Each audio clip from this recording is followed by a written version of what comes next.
Olá pessoal, sejam bem-vindos a Ponto dos Livros, e o livro de hoje é Os Três Mosqueteiros, de Alexandre Dumas. Esse livro que eu achei maravilhoso, é um livro super engraçado, esse livro tem ação, esse livro tem aventura, tem intrigas. Eu me diverti muito nessa obra, eu não pensei que fosse tão engraçada, tem momentos aqui que você para rir mesmo. Os próprios personagens fazem as suas graças ali, daqui a pouco eu falo um pouco mais sobre isso. Mas enfim, é um excelente romance, gente, é um grande livro mesmo. Inclusive, é um livro que mostra a grandiosidade da escrita do próprio Alexandre Dumas. Mas calma, antes da gente começar a conversar, já gostaria de pedir aqui o seu like, se inscreve no canal, ativa o sininho para não perder as notificações. Segue a gente lá no Instagram, que eu estou sempre postando alguma coisa referente às leituras que eu estou fazendo. E vamos pro vídeo. Pessoal, esse livro aqui vai começar de um jeito bem interessante. O Alexandre Dumas, ele vai contar pra gente aqui no prefácio dele que, apesar de os nomes dos personagens, chamados Portos, Atos e Aramis, parecerem nomes inventados, na verdade não. Esses três personagens existiram de verdade. E aí ele já vai contextualizando o leitor para que a gente consiga compreender que esse aqui é um romance histórico. Ou seja, todos os personagens que estão aqui na obra realmente existiram na vida real. Ele e uma outra pessoa chamada Auguste Maquet fizeram uma compilação de fatos históricos para conseguir colher material suficiente para poder colocar aqui no livro. O que acontecia aqui, o Auguste, ele fazia essas pesquisas históricas e o Alexandre Dumas romanceava isso e criava em cima disso. Inclusive, a gente vai perceber que aqui no livro não há uma fidelidade assim 100% aos fatos históricos, tá certo, pessoal? Vão haver anacronismos, alguns personagens que estão ali não deveriam estar, alguns acontecimentos são antecipados ou postergados, mas isso não tira o brilhantismo da obra. A obra é maravilhosa do mesmo jeito, sabe? Quando o autor é muito bom, a história é muito boa, que esses pequenos erros acabam ficando subsidiários. O que importa é a grandiosidade, o contexto e o conjunto da obra inteira.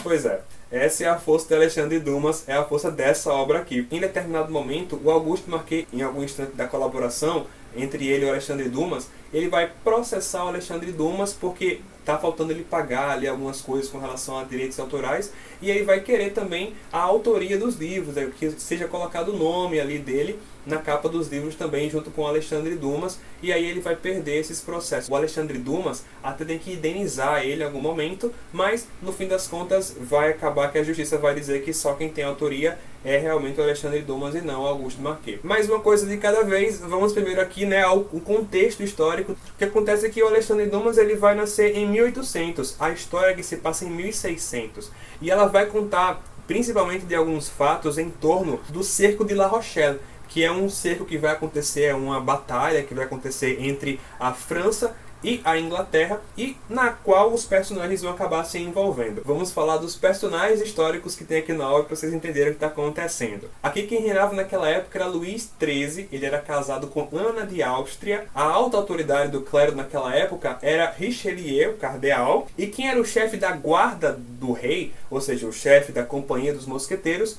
era o senhor de Treville. Então, o cardeal de Richelieu, aqui na obra, ele vai ser meio que um vilão assim dos mosqueteiros, porque veja bem, já existe uma rivalidade entre a guarda do cardeal, porque ele tem uma guarda só dele, e tem a guarda dos mosqueteiros, que é a guarda real, a guarda do rei. E esses dois grupos já não se bicam muito não. Eles já são meio... Eles já são meio que adversários por si só, andam pegando briga nas ruas, realizando duelos sem a menor necessidade. E o cardeal aqui nessa história, mesmo que Luís esteja lá, né, ele quer ser aquele que tem o poder da França. E ele está quase conseguindo isso. Afinal de contas, o rei Luís XIII, ele é um moleque, ele é um bobalhão, assim. O Luís, ele é muito manipulável, influenciável. A mínima palavra que o cardeal vai falar para ele já vai deixar ele preocupado, balançado, com algumas preocupações, porque ele é muito imaturo para estar no papel de rei, a verdade é essa. E quem é que é casada com o Luís? É a Ana de Áustria. E aí a Áustria ali também vai ter alguma influência política na França. Se o cardeal conseguir fazer com que o Luís se separe da Ana de Áustria, ele vai conseguir manipular completamente a mente do rei, porque o Luís, ele acaba se deixando influenciar pela Ana de Áustria, então tem algumas concessões políticas. E não é isso que o cardeal quer. Então esse cardeal vive tentando arranjar algum motivo para que os dois se separem, para que haja um rompimento dessa união aqui. O chefe ali dos mosqueteiros, né, que é o senhor de Treville, ele também não se bica com o cardeal não. Ele percebe a influência perniciosa que o cardeal tem sobre o rei da França. Ele é uma das únicas pessoas que bate de frente com o cardeal, e o cardeal tem que respeitar porque ele é o chefe da guarda real. Aonde é que estão então os três mosqueteiros nessa história toda? Porque é importante vocês entenderem isso antes da trama começar, porque os personagens, eles vão ser jogados dentro desse contexto. O D'Artagnan, que é um dos 4 mosqueteiros, né, 3, mas que são 4, ele vai ser um rapaz que ele mora na Gasconha, que é uma região interiorana ali, perto de Paris, e o sonho dele é se tornar um mosqueteiro. É por isso que ele está indo para Paris. Ele está com a carta de recomendação que o pai dele assinou, porque o pai dele, uma vez, salvou o senhor Treville ali numa batalha X, e aí o D'Artagnan tem essa esperança de apresentar essa carta para o senhor Treville e ganhar um cargo como mosqueteiro também. Mas o que é que vai acontecer é que logo quando ele chega em Paris, ele vai perder essa carta porque ele vai entrar numa briga que inclusive envolve uma outra personagem bem importante, da qual eu vou falar daqui a pouquinho pra vocês. E aí é assim que vai começar a história dele. Ele indo ali para o senhor Treville sem aquela carta. E aí, uma coisa que eu posso contar pra vocês, como é que o D'Artagnan vai encontrar os três mosqueteiros, porque é muito interessante e muito engraçado também. Por uma situação X, o D'Artagnan vai ter que sair correndo lá do gabinete que ele estava conversando com o Sr. Treville para encontrar esse cara, ver se ele consegue alcançar aquela pessoa na rua. E aí, nisso, ele vai trombar com os três mosqueteiros. Ele tromba com o Athos. O Athos, ele é um personagem muito sério, contido, ele é o mais velho de todos os outros rapazes, e o Athos, ele tem um passado bem sombrio. Ele vive ali, ó, enchendo a cara. Ele é alcoólatra mesmo, mas porque ele quer esquecer umas coisas que aconteceram com ele lá atrás, que ele não está conseguindo espantar com muita eficácia. Ele é o que mais bebe e o mais sóbrio. Ele é o mais inteligente, é o mais tenaz. Ele é aquele que vai ter uma resposta pronta. Ele vai ter um sangue frio, uma frieza em momentos em que os outros vão se desesperar e não vão saber o que fazer. Ele vai manter a calma, vai falar exatamente o que deve, vai proteger os amigos em várias situações. E o Aramis, que é aquele amigo que ele tem mais aproximação com a religião, fala que só recebe conselhos, só aceita conselhos, sem pedir do Athos, porque o Athos sempre dá conselhos acertados.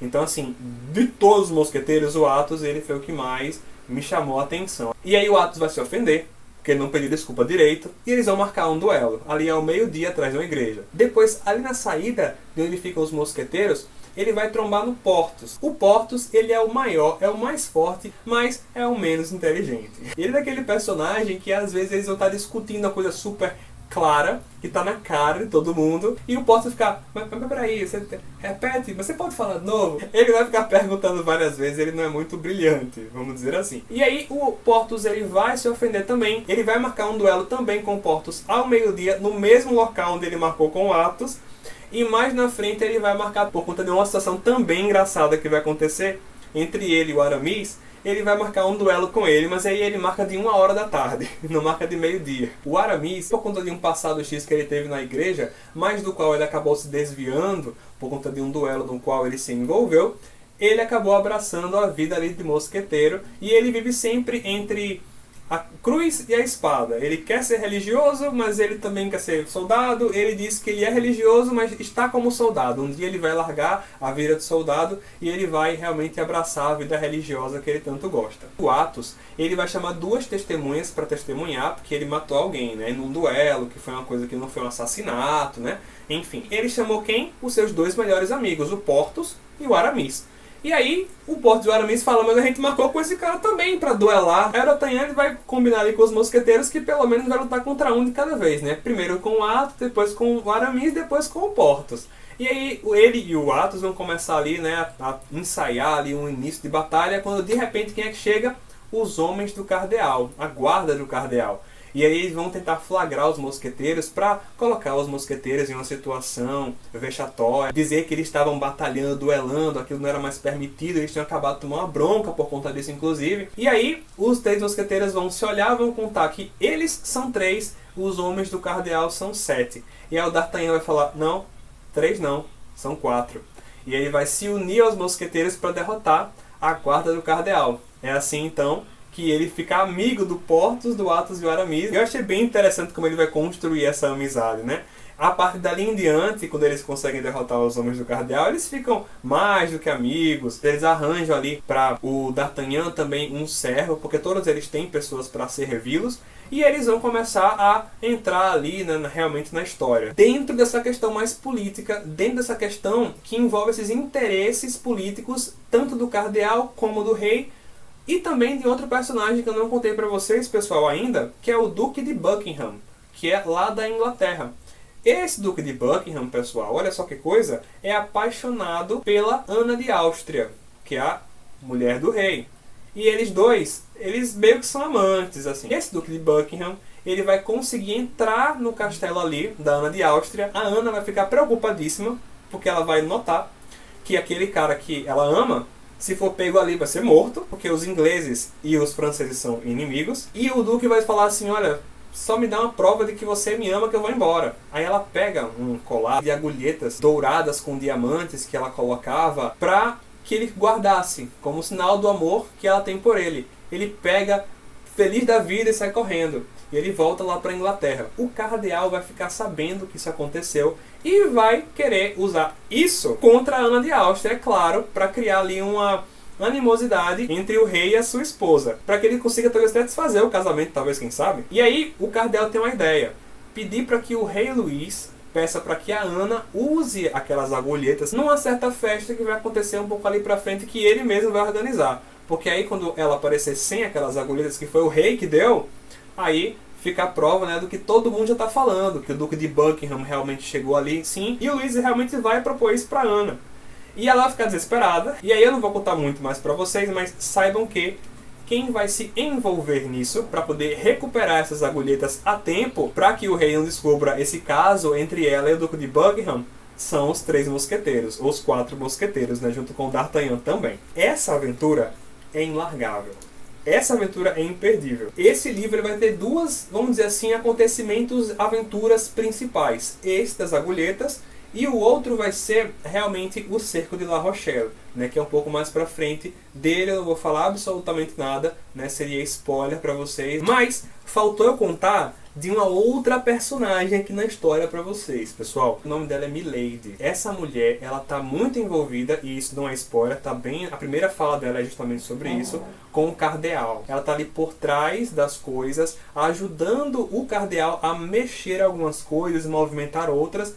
E é claro que ela também, né, como é amiga do cardeal, estará ali lutando contra os interesses dos mosqueteiros. E o autor ele vai deixar a Milady aqui encoberta. Ele nunca vai contar realmente quem é a Milady. Aos pouquinhos é que a gente vai descobrindo mais ou menos quem ela é.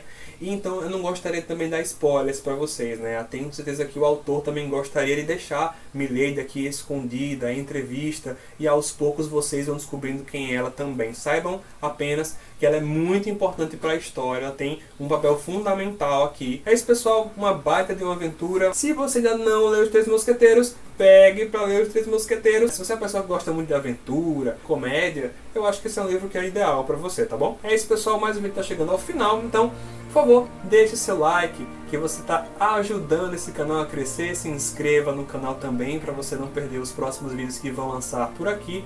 Ative o sininho e segue a gente lá no nosso Instagram, porque eu estou sempre postando alguma coisa com referências às leituras que eu faço por lá. É isso, pessoal. Mais uma vez, muito obrigado pela sua atenção, muito obrigado pela nossa travessia e até a próxima.